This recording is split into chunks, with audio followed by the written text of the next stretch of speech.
great, good people. I'm back with another video to help encourage, motivate, and support you on your grief journey. I hope you're doing well today. I hope you took time to do something that made you smile, something that brought you joy, something that made you happy. I'm happy because I'm sitting here with my sister friend. We did a video a few weeks back, and we want to continue from that conversation. We talked about, at that time, we talked about multiple losses and how you deal, how you cope with that, and how my friend Ariane was able to deal with those losses. If this is your first time watching one of my videos, I am Alicia. I go by the name Lisa. And again, this is my friend Ariane. We've been friends for well over 25 years, I believe.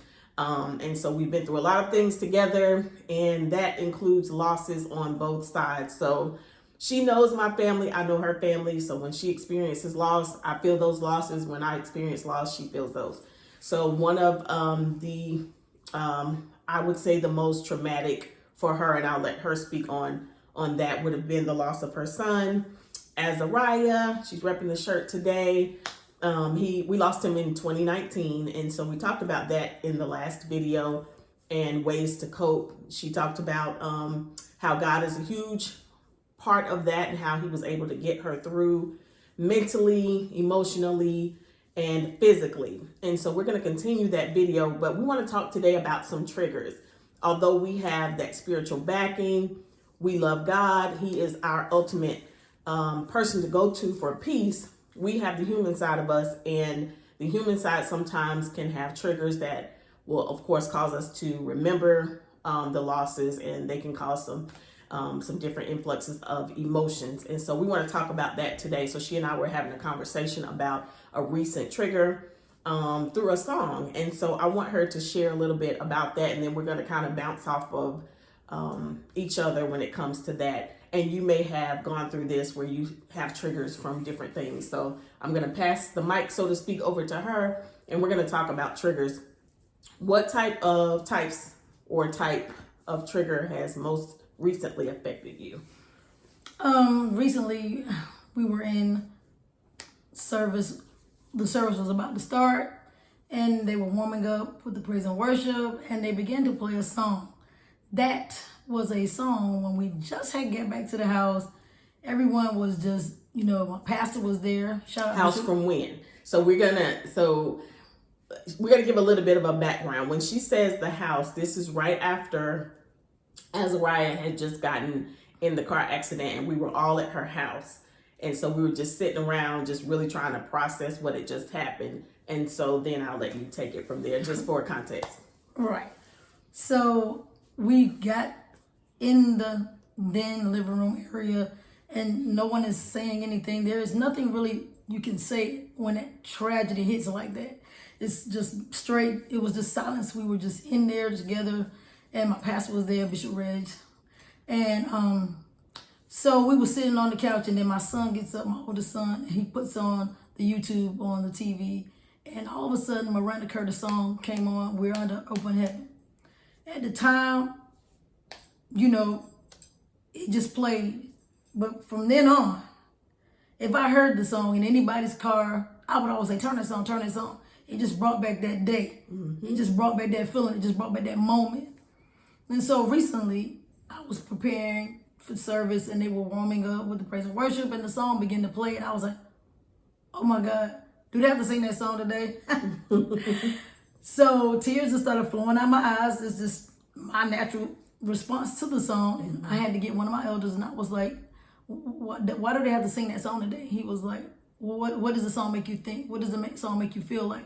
I said, it reminds me of that dead silence that day when everything happened, when we got to the house and nobody had anything to say. And when we played it, it played it. So when I hear it, I think about that moment. Mm-hmm. And then he was like, well, today we're going to get over this. We're going to go beyond this today. I said, okay, here we go. This is what he does. And he grabs me by the hand. He holds my hand, and he squeezes my hand. He said, what did the song make you think of? And I told him. And then he said, well, listen to the words of the song. Did you even listen to the words of the song? Because now that song may be a ministering song to you when you hear it. He says, I want you to embrace it when it comes today. I want you to embrace that song. And I said, I'm going to embrace that song. I'll come over many things. I know this seems crazy. I said, I have been a strong person in a lot of areas when it comes to this. I said, but this is one of the things I will automatically tell the person in the car that I'm with, please turn it off.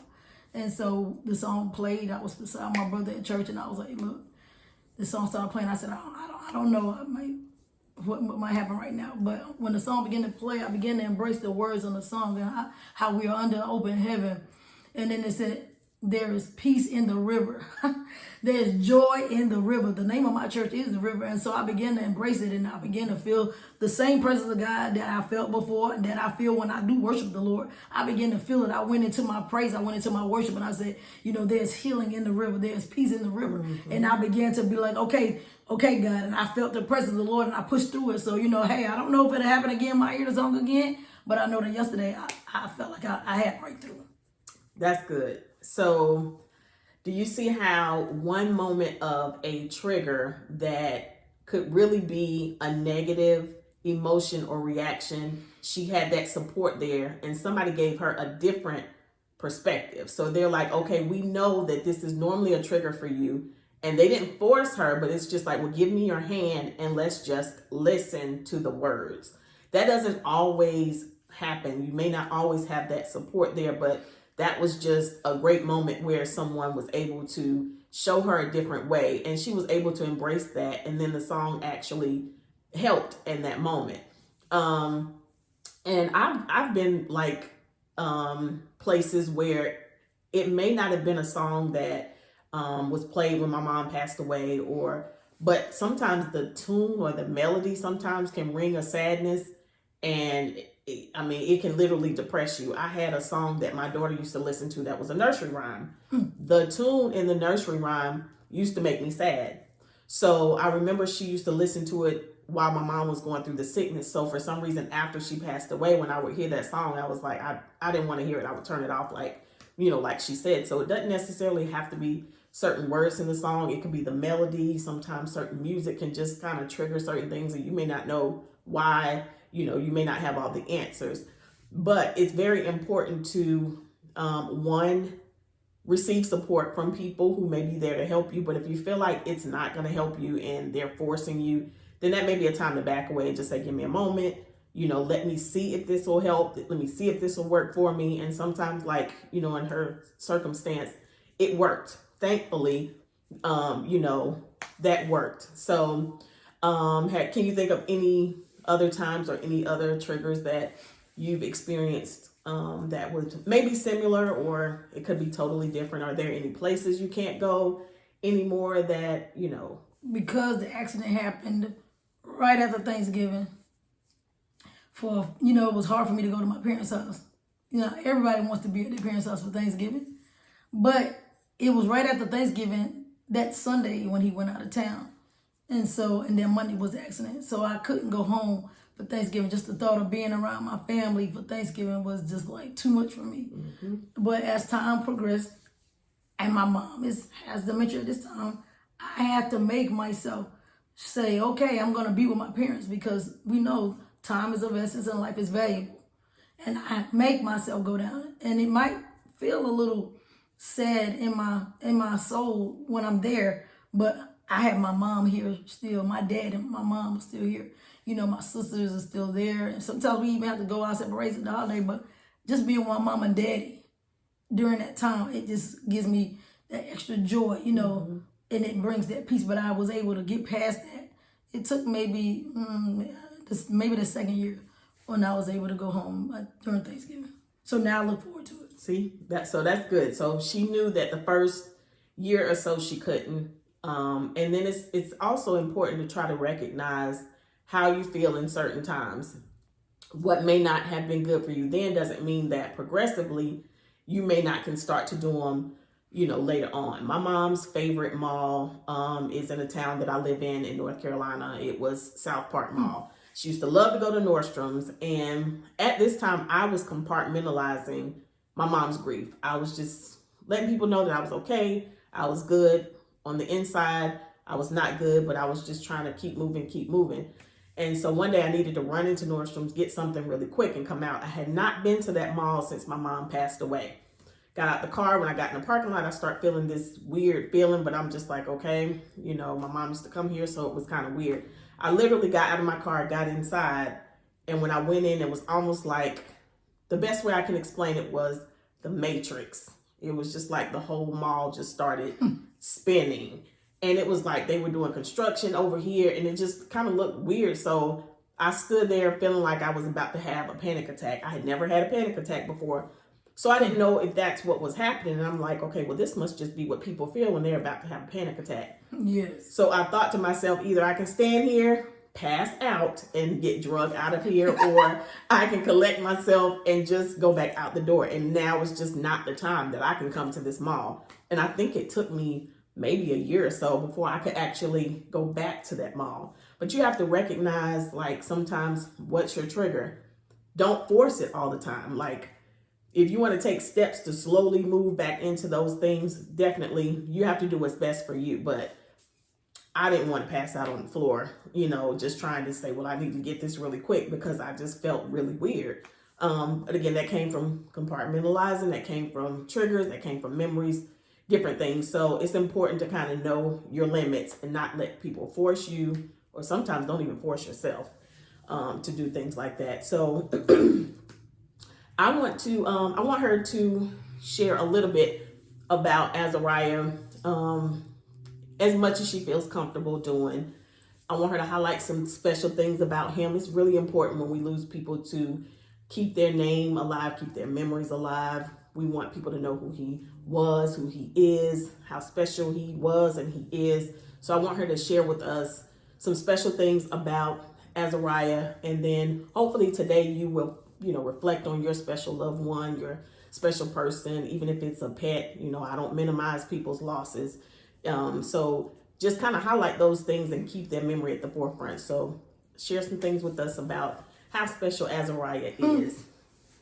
So Azariah name means Abednego, which Azariah was the original Hebrew name. I knew that when I named him, and he was just a unique little fella. He was a very small young man who was always tiny, but he had a big personality. You would have thought if you didn't hear him talking that he was this big dude, but when you saw him, he was like, oh, this the dude they talking about? They called him Mighty Mouse. And so because he had that big bite to his everywhere he went, people knew him because he made himself be known. He played Pop Warner football, but when he tried out for the high school football team, they were like, he's a little too small. So he was very, very fast, and so he began to run track. He ran track in middle school, so that was a special thing about him. And then so when he went to high school, he ran track, and he was really good at it. He would place times in track, and I would go out there and see him run. His dad would be out there, and so that was a special thing about him. And so I can appreciate that about him. Now his name, back to his name, I knew his name was Azariah, the original Hebrew, because I named him that for a reason. But I did not find out until he left here that his name means God has helped. Oh my God. When my pastor preached at the homegoing that his name means God has helped, and I confirmed it, looked it up, and I began to embrace that my son, God has helped. I had God has helped. You know what I'm saying? I had the help that I needed. And when I began to realize that, then my daughter was gifted and started making shirts, and we put his name on the shirt and put up under it, God has helped. And so when people see me, if I wear the shirt and they see it, they was like, oh, I like that shirt. I said, oh yeah. And then I tell them the story about my son. And when they see me standing in the strength that I stand in, they know it was God who helped me. And he helps them. And he will be the God that will help you. Yeah. So that is really special to me, knowing that his name, that I named him, but I didn't really know the meaning of his name. I knew that who he was as far as the dynamics of his life as being a Hebrew, knowing that he was one of the boys that was in that fiery furnace that was tried and was like, I'm not going to bow down. But because his name means God has helped, whenever the time came for me to realize who and what that really meant, it meant all the world. It made the difference in my life. Anything else I could think of that was special? He was a funny dude. Very funny. He made you laugh. He was very, very silly, not knowing some of the stuff that he was doing. So I could think about him at times, and I start laughing. And then another thing, which was a trigger that I couldn't do, is I love to watch Hallmark. And during the Christmas holiday, I start watching, I don't know what it's called, Countdown to Christmas. that's right before Thanksgiving. I would watch, he would always be like, "Mom, you ain't there watching no corny movies." So after he passed, I could not watch Hallmark during the holidays. I couldn't. If it came on, I would turn it on and tears would just start coming out my eyes. But I want to think, was it last year? I said, I miss watching Hallmark Christmas because it was beautiful. And I was able to watch it. I cried my eyeballs out at first. I cried. I said, oh, son, I'm watching Hallmark. It's the holidays, bruh. I'm watching it down me crying. This is good, but I miss you, bruh. You know, but that was another trigger for me when it was holiday time for the countdown for Christmas. Because then again, countdown to Christmas is right before Thanksgiving. All of that tied into each other. When I'm talking about it now, I realized that's what it was, you know. But hey, I embraced it. I watched the holiday movies. And I ain't saying when I watch Hallmark, I'm not crying because I like that kind of stuff. Hey.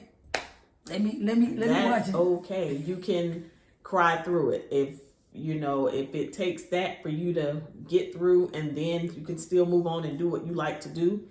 That he didn't ever say, "Ma, don't watch that." It was just he made a joke, so now she can cry and then she can laugh and still watch what she wants to watch. So that's helpful. I know my sister would always say around the time that my mom's death anniversary came around, she would always have these sad feelings, and she didn't realize that the death anniversary was coming up. So sometimes your body and your emotions will start letting you know that there's an anniversary or there's something coming up, and you don't always realize what it is. And then when it comes, it's like, oh, okay, well, that's why. And again, these are all human emotions. I wanted to highlight this today because, again, the last video that she and I did, she was talking about the power of God and the things that she was able to get through because of the strength that she has. And there are also moments in that strength that we'll have weakness, and that's when we still need to depend on God, something that's greater than ourselves. And so we can lean on him, and we can also lean on each other for support. But I wanted to highlight Azariah again today. I would like to continue another video where we can talk about some other things coming up and share with you some more moments. We don't want to drag it out too long, so hopefully this video was helpful to you. And again, hopefully you'll go back and watch the previous video to connect to this one. And we're hoping today, if you have any triggers, work through them. We always advocate counseling, which she and I both have gone through, support systems, just like the gentleman at her church who was able to grab her hand, give her more perspectives, just a good support system, good community, prayer, all of these things together collectively will help us on our journey. The journey continues. It does not stop. Grief is not a bad thing. Grief is an extension of love, which I always like to say. And if no one told you today they love you, we do. Until next time, bye.